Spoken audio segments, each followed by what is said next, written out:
পবিত্র মাহে রমজান মাসে রোজা রাখা অবস্থায় অনেকে আছেন অজু করতে পারেন না, আর এই অজু করা অবস্থায় মাত্র দুইটা ভুল করেন। রোজা রাখা অবস্থা যে ব্যক্তি কিনা এই অজু করার সময় মাত্র দুইটা ভুল করবে, সঙ্গে সঙ্গে ওই ব্যক্তি রোজা ভঙ্গ হয়ে যাবে। আজকের এই ভিডিওর মাধ্যমে আমি নিজে খুবই সুন্দরভাবে অল্প সময়ের মাধ্যমে প্র্যাকটিক্যালি দেখিয়ে দিব রোজা রাখা অবস্থায়। প্রিয় দর্শক, আমি নিজে কিন্তু রোজা আছি, তো এই যে রোজা রাখা অবস্থায় কিভাবে নামাজ পড়ার পূর্বে, ইবাদত করার পূর্বে, কোরআন তেলাওয়াত করার পূর্বে কিভাবে অজু করবেন অনেকে কিন্তু জানেন না। তো সর্বপ্রথমে আমরা মেসওয়াক করব। যেহেতু মেসওয়াক না আমি দেখাতে পারতেছি না, তো সর্বপ্রথমে যখন মেসওয়াক করবেন ডান দিক থেকে মেসওয়াক করা শুরু করবেন। এইভাবে মোট 2-3 বার মেসওয়াক করবেন। অতঃপর আমরা বিসমিল্লাহির রহমানির রহিম বলে অজু করা শুরু করব। অতঃপর ডান হাতের কবজি এবং বাম হাতের কবজি পর্যন্ত মোট 3 বার ধুত করব। প্রিয় দর্শক, আমি আবার বলছি, ভিডিওর মাঝখানে আমি দুইটা জিনিস বলবো, যে দুইটা জিনিস কাজ আপনি যদি করেন এই অজু করা অবস্থায় সঙ্গে সঙ্গে কিন্তু আপনার রোজাটা ভঙ্গ হয়ে যাবে। তো সর্বপ্রথমে আমরা দোনো হাতের কবজি পর্যন্ত 3 বার ধুত করবে এভাবে ভালোভাবে, যাতে করে কোনো শুকনো না থাকে। খেয়াল করতে হবে, অনেকের আছে নখ বড় বড়, আমরা একজন মুসলমান হিসেবে অবশ্যই আমরা নখ ছোট করে ফেলবো। অতঃপর আমরা কুলি করব। এইখানে আমরা ভুলটা করি, এই রোজা রাখা অবস্থা অনেকে গড়গড়া করে। গড়গড়া করলে কিন্তু আপনার রোজাটা নষ্ট হওয়ার সম্ভাবনা অনেকটাই বেশি। এই জন্য কোনোভাবেই গড়গড়া করা যাবে না, শুধু কুলি করবেন এইভাবে।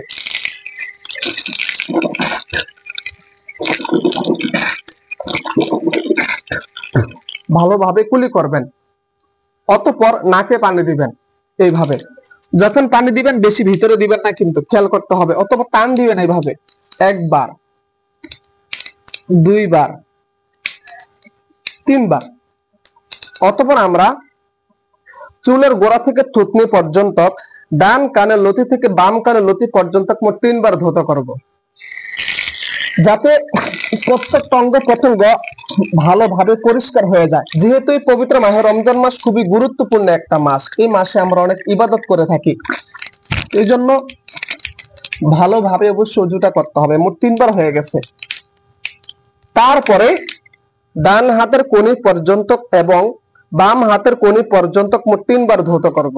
প্রথমে ডান হাতের, খেয়াল করতে হবে ভালোভাবে, যাতে করে কোনো শুকনো না থাকতে পারে। হ্যাঁ, একটা চুলের মাথা পরিমাণ যদি শুকনো থাকে তাহলে অজুটা নষ্ট হয়ে যাবে। হ্যাঁ, তারপরে আমরা মাথা মাসে করব। এই মাথা মাসেটা আমরা একজন মুসলিম উম্মাহ অনেকেই পারি না, অনেক মা বোন আছেন মাথা মাসে করতে পারেন না। তো দেখেন আমি কিভাবে মাথাটা মাসে করি। প্রথমে যে 3 আঙ্গুল, 1 2 3, এই 3 আঙ্গুল আমরা পিছনে, এই 2 আঙ্গুল আমরা ব্যবহার করব না, প্রথমে পিছনে টান দিব। অতঃপর এই যে সাদা আঙ্গুল, এটা দ্বারা আমরা কানের ভিতরে এভাবে খিলাল করব। অতঃপরে বৃদ্ধাঙ্গুল, যেটাকে আমরা বলি কিনা, এটা কানের পিছনে এইভাবে টান দিব।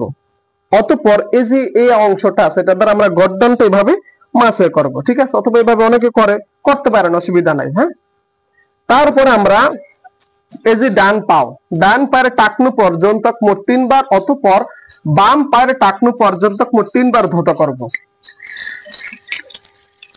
দর্শক, অবশ্যই যেহেতু পবিত্র মাহে রমজান মাস 2025 সাল, আজকে হচ্ছে প্রথম রোজা, আমরা যে ভিডিওটা শুট করতেছি, তো রোজা রাখা অবস্থায় কোনোভাবে 1 নাম্বার হচ্ছে গড়গড়া করা যাবে না। দ্বিতীয় নাম্বার হচ্ছে আপনার আমাদের কিন্তু রমজান মাসে অনেক সময় মুখে অনেক দুর্গন্ধ বলে, মুখে কি অনেক গন্ধ কয়।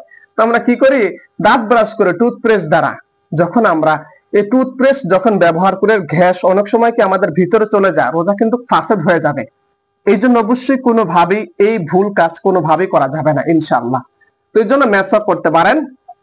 আর দ্বিতীয় নাম্বারে যে ভুল রোজা রাখা অবস্থায় করি আমরা, সেটা হচ্ছে নাকে যখন জোরে পানি দেই তখন কিন্তু ভিতরে পানি চলে যেতে পারে, এই জন্য এইভাবে একটু পরিষ্কার করবেন। বুঝতে পারছেন? এই জন্য অবশ্যই প্রিয় মা বোন, প্রিয় দর্শক, আমি যেভাবে অজু করেছি চেষ্টা করবেন এইভাবেই অল্প পানি দ্বারা অজু করার জন্য। আর যখন অজু করবেন কোনোভাবে কথা বলা যাবে না। যদি আমি আপনাদের বোঝানোর ক্ষেত্রে আমি কথা বলেছি, কিন্তু একজন মুসলমান অজু করা অবস্থায় এটা উচিত না কথা বলা।